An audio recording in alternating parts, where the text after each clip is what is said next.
নমস্কার বন্ধুরা, আমি রাখি। আমার আরও একটি নতুন ব্লগে তোমাদের সবাইকে স্বাগত জানাই। কেমন আছো সবাই? আশা করছি অনেক অনেক ভালো আছো, আর আমরাও ভালো আছি। তো এখন বাজে সকাল 9টা, আর আমি এখন থেকেই আমার ব্লগটা স্টার্ট করছি। আজকে সকালবেলা বিছনা পরিষ্কার করার সময় চাদরটাও চেঞ্জ করে নিচ্ছি। চাদরটা প্রায় 2 সপ্তাহ আগে পরিয়েছিলাম। এমনিতে প্রতি সপ্তাহে চাদর চেঞ্জ করে দিই, কিন্তু এইবারটা করা হয়নি। তো এখন চাদরটা চেঞ্জ করা হয়ে গেছে, আর আমি এখন বালিশের কভারগুলোও পরিয়ে নিচ্ছি। আজকে আমি রান্না করব না, আজকে আমার মা আমাকে রান্না করে পাঠাবে।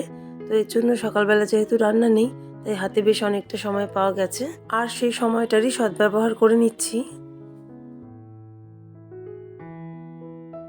আসলে প্রতি সপ্তাহে বেড কভার চেঞ্জ করি, কিন্তু এই সপ্তাহে যেহেতু আমার একটু অসুবিধা হয়ে গেছিল, তাই ভাবলাম অসুবিধার সময়টা পার করেই না হয় বেড কভারটা চেঞ্জ করব। আর ওদিকে ঠাকুরের সিংহাসনটাতেও বেশ কয়েকদিন হাত দিতে পারিনি। তো আজকে ঠাকুরের বিছনা আর বালিশের কভারগুলোও তুলে ফেলবো এবং কেচে পরিষ্কার নতুন পরিয়ে দেব। এমনিতে তো ছেলের স্কুল থাকলে আমার অনেকটা চাপ থাকে, নিজে স্নান করে রেডি হয়ে আবার ওকে আনতে বেরোতে হয়। তো আজকে যেহেতু রান্না নেই, তাই ভাবলাম এই সময়টাকে কাজে লাগিয়ে এই কাজগুলো করে ফেলা যাক।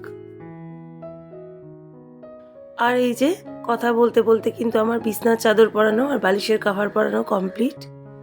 আর এইদিকে এখন ঠাকুরের সিংহাসনটা থেকে ঠাকুরের ফটোগুলো নামিয়ে নিচ্ছি। এরপর ঠাকুরের বিছনার চাদরগুলো এবং বালিশের কভারগুলো সমস্ত তুলে ফেলবো। আসলে আমার ঠাকুরের সিংহাসনের বিছনার চাদর, বালিশের কভার এইগুলো 2 সেট করে করা নেই, সিঙ্গেল পিসই আছে। তো এর জন্য এখন আর চাদরটা তুললে চাদর আর পরাতে পারবো না। এভাবে তোশকের ওপরই ঠাকুরের ফটো বসিয়ে রাখতে হবে। তো যাই হোক, কথা বলতে বলতে আমার সিংহাসনটা পরিষ্কার করা হয়ে গেছে। এবার কিন্তু তোশকটা পেতে নিচ্ছি, আর ঠাকুরের ফটোগুলো যেমন ছিল তেমনই বসিয়ে রাখবো।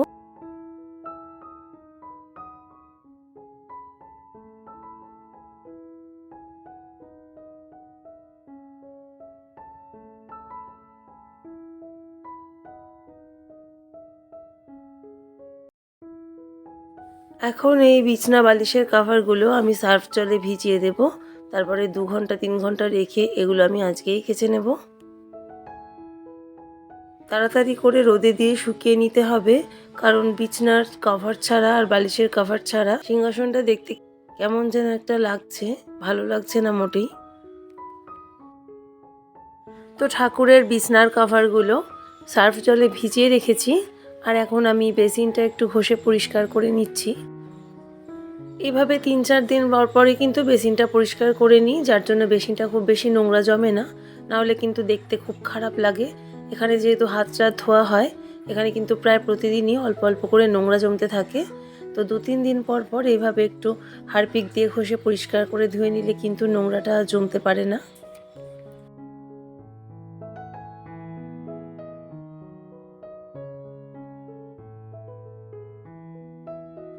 আর এখানে 3-4টে বেকারি বিস্কিটের প্যাকেট আনা হয়েছিল, তো সেগুলোকে এখন গুছিয়ে জায়গা মতন তুলে রাখবো। আর এই প্যাকেটটা একটু কাটা হয়েছে, খাওয়া হয়েছে। এই প্যাকেটটার বিস্কিটগুলো নষ্ট হয়ে যাবে বলে কৌটোর মধ্যে করে ভরে রাখছি।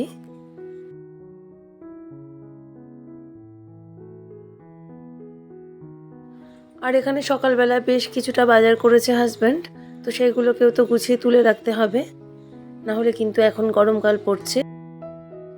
এবার আর সবজিগুলো বাইরে ফেলে রাখা যাবে না, তাতে কিন্তু সবজিগুলো শুকিয়ে যাবে, দেখতেও ভালো লাগবে না, খেতেও ভালো লাগবে না।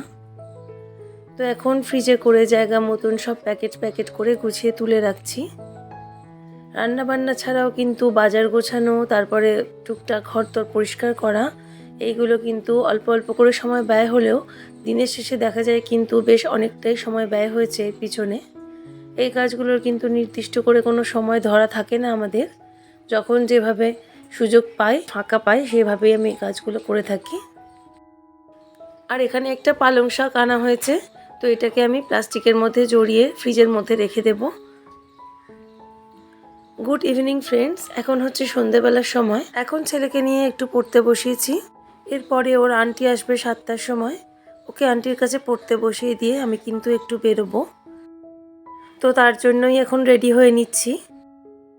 হাজব্যান্ডও অফিস থেকে চলে এসেছে, আমি আর আমার হাজব্যান্ড দুজনে মিলেই যাব টুকটাক কিছু কেনাকাটা আছে সেগুলো করতে। তো চলো এখন রেডি হয়ে নিই, তারপরে বেরোবো। দোকান থেকে কি কি কিনলাম সেটাও তোমাদের সাথে অবশ্যই শেয়ার করব, তোমরা ভিডিওটা দেখতে থাকো। আমার ব্লগগুলো তোমাদের কেমন লাগছে আমি কিন্তু জানি না, যদি ভালো লেগে থাকে তাহলে প্লিজ একটি কমেন্টের মাধ্যমে জানিও, আর যদি ভালো না লেগে থাকে তাহলে সেটাও কমেন্টের মাধ্যমে জানিও। আমি সেই মতন নিজেকে ইমপ্রুভ করার চেষ্টা করব। তো দেখো এখন দোকান থেকে আমি ফিরে এসেছি, আর কি কি কিনলাম সেটাও তোমাদেরকে দেখিয়ে দিচ্ছি। কিনেছি বলতে একটা রান্নাঘরে লাগানোর হাই পাওয়ারের লাইট কিনেছি, আর একটা জামা কাপড় মেলবার ক্লিপের পাতা কিনেছি, আর কিনেছি একটা টেবিলে পাতার টেবিল ক্লথ, আর এই সাবান কেস, সাবান আর শ্যাম্পুর বোতল, এইগুলো সৌম্য আমাকে আনতে বলেছিল তো তার জন্য নিয়ে এসেছি। আর কিনেছি একটা সবজি রাখার ঝুড়ি আর একটা ফল রাখার ঝুড়ি। ফল রাখার ঝুড়িটা আমার একদম ফেটে গেছে, নষ্ট হয়ে গেছে, তো এটা আজকে কিনতেই হতো, এটা খুবই এমার্জেন্সি ছিল, এর জন্য বেরিয়েছিলাম। তো এখন রাত্রি 8:30 বাজে, এখন আমি রাতের ডিনারের ব্যবস্থাটাও করে নিচ্ছি। আজকে করব ছানা দিয়ে বেগুন ভর্তা মাখা, আর একটু 2 ছেলের জন্য আলুর তরকারি বানিয়ে নিচ্ছি। আমার 2 ছেলে বেগুন ভর্তা খেতে খুব একটা ভালোবাসে না, তো এর জন্য ওদের জন্য আলুর তরকারি হবে, আর আমার হাজব্যান্ডের জন্য বেগুন পুড়িয়ে নিচ্ছি, এটা ছানা দিয়ে ভর্তা করে নেব।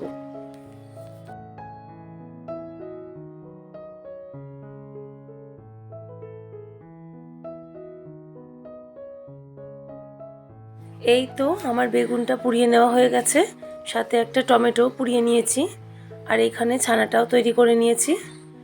তো সব কিছু মিশিয়ে এখন ভর্তা বানানোও হয়ে গেছে, আর ওপর থেকে একটু ধনেপাতা ছড়িয়ে দিয়েছি। এই হচ্ছে আমাদের রাতের ডিনার। আর আজকে বাইরে বেরিয়েছিলাম বলে রুটিটা কিনেই নিয়ে এসেছি। তো চলো আজকের ব্লগটা আমি এখানেই শেষ করে দিচ্ছি। আমার ভিডিওগুলো ভালো লাগলে প্লিজ একটি লাইক কমেন্টের মাধ্যমে জানিও। এরকম ব্লগ যদি আরও দেখতে চাও চাইলে আমার চ্যানেলটাকে সাবস্ক্রাইব করে আমার পাশেও থাকতে পারো। ফিরে আসবো নতুন ব্লগ নিয়ে, সবাই খুব ভালো থেকো।